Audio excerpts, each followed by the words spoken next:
Magandang araw mga kaibigan. Bigyan natin ngayon ng reaction opinion itong post ni General Orlando De Leon. Actually, isinare lang niya ang post ni Professor Ana Malindogoy. Title, "We Can't Track Them." Seriously? Ano yung "we can't track them"? Ito po ang pahayag ng Pangulong Marcos Jr.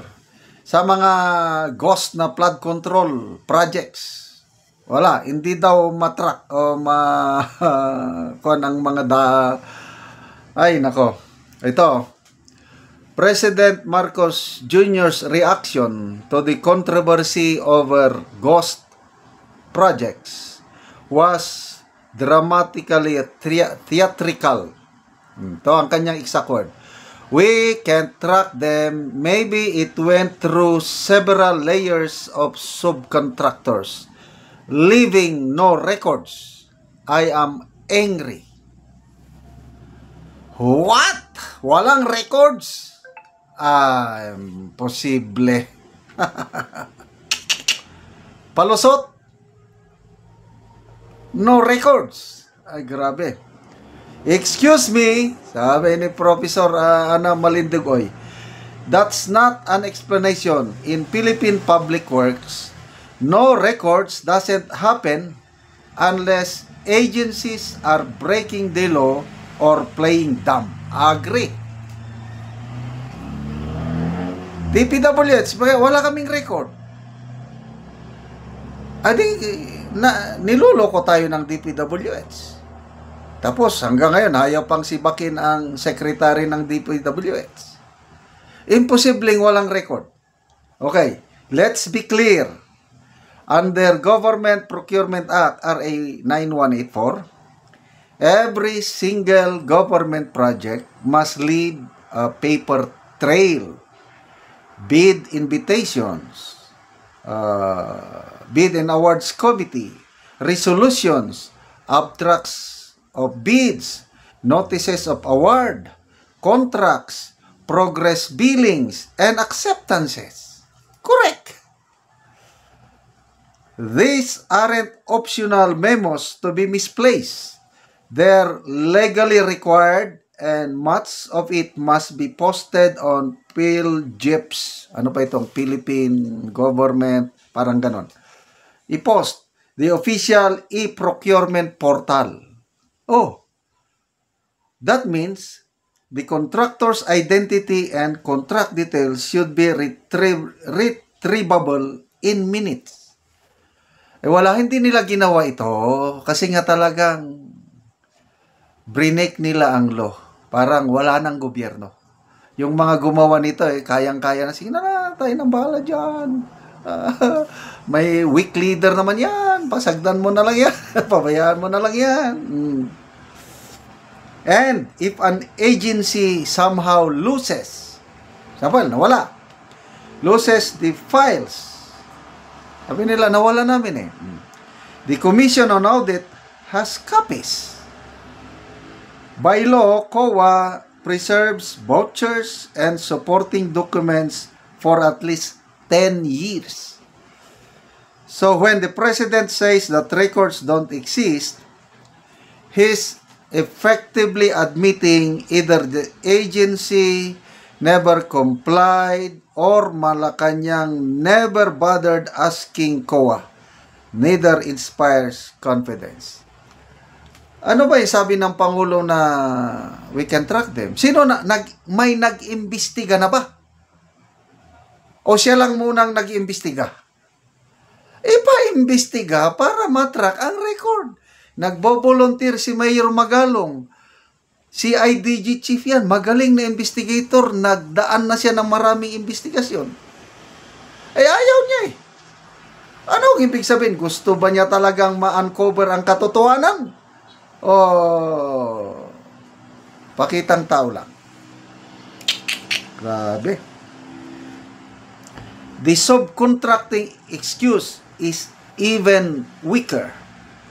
Subcontracting doesn't erase accountability. It never has. Contracts explicitly name who's allowed to subcontract and under what limits, and the prime contractor remains liable. Correct. Even DPWH's own bidding documents spell this out. Hiding behind layers of subcontractors is not an explanation, it's bureaucratic smoke. Oh, may tinatabunan. Kaya hanggang ngayon, mag-iisang buwan na mula nung nagsona, wala pa rin klarong direksyon kung sino ang mag-iimbestiga. Ay, nako. Here's the kicker. The government already has tools to prevent ghost projects. If contractor abandons work or vanishes, the state government can, number 1, call in the performance band, stop payments, slap a COA disallowance, and blacklist the contractor so they can bid again. These safeguards exist precisely so taxpayers' money doesn't evaporate into thin air. Problema kasi, sila gastos ng gastos, 1 billion travel fund, punta kung saan-saan, makikayat daw ng mga mamumuhunan, 4.5 billion confidential funds, paano ginastos, hindi man lang, wala man lang kaalam-alam na ghost project na pala, pinagmayabang pa sa SONA. Tapos 1 billion na GSI's fund ininvest sa online gambling, nawala na. Paano nila proteksyon ng taxpayers' money na I don't know kung makarelate ba sila sa hirap ng mga taxpayers. So, what can a serious president do? Anong gagawin natin? Order the implementing agency and its head of procurement entity to produce the contract ID. Yan. Contract ID, award notice, and PELGIP's postings. Coordinate with COA to secure the vouchers and billing money, etc. And publish the dossier. Transparency is not optional. It is mandated. That's what leadership is all about. Kung weak leader, di, wala tayong magawa. Hindi namin matrack. Pasensya na lang. Next SONA na naman. Anong sasabihin sa next SONA? Ay, nako. Maraming salamat mga kaibigan sa inyong pagsubaybay sa ating channel. Nakakatulong kayo ng malaki sa tribong Talandig ng Bukidnon.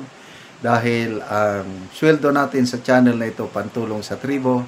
Sa ngayon, namimigay tayo ng mga livelihood assistance sa kanila, nagpapatanim ng saging lakatan at Arabica coffee. Panoorin niyo ang video na ito. Na anak ko sa area sa tanom ni Maisi nga kape sa nahatag sa iya nga gitanom. So kini na ang iyang area nga luag yod. So mag-abono siya karon. Di siya amin ang Sara duha ka bangag. Duha. So muna ni ang itsura sa kape ni Maisi nga isa pa ka bulan. So 350 ka sidling ang tanom ni Maisi nga kape. Tag 25 pesos ani ang isa.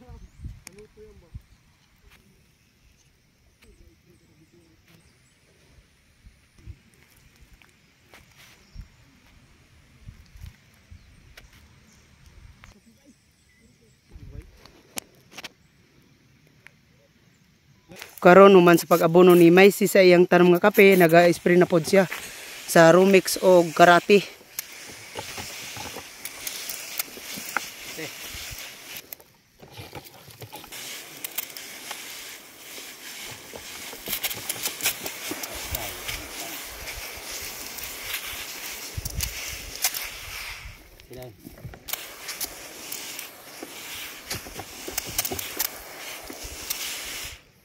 Salamat sa Ginoo ug salamat sa nagsuporta sa kape sa among pagpananom.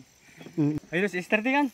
Salamat sa nagsuporta sa kape. Oo. Salamat po nga mahawas mi sa kalisod aron makapaeskwela among anak. Ta nga mapadayon pa ni kay magdugang pa kog tanom. So salamat kayo. Salamat kayo.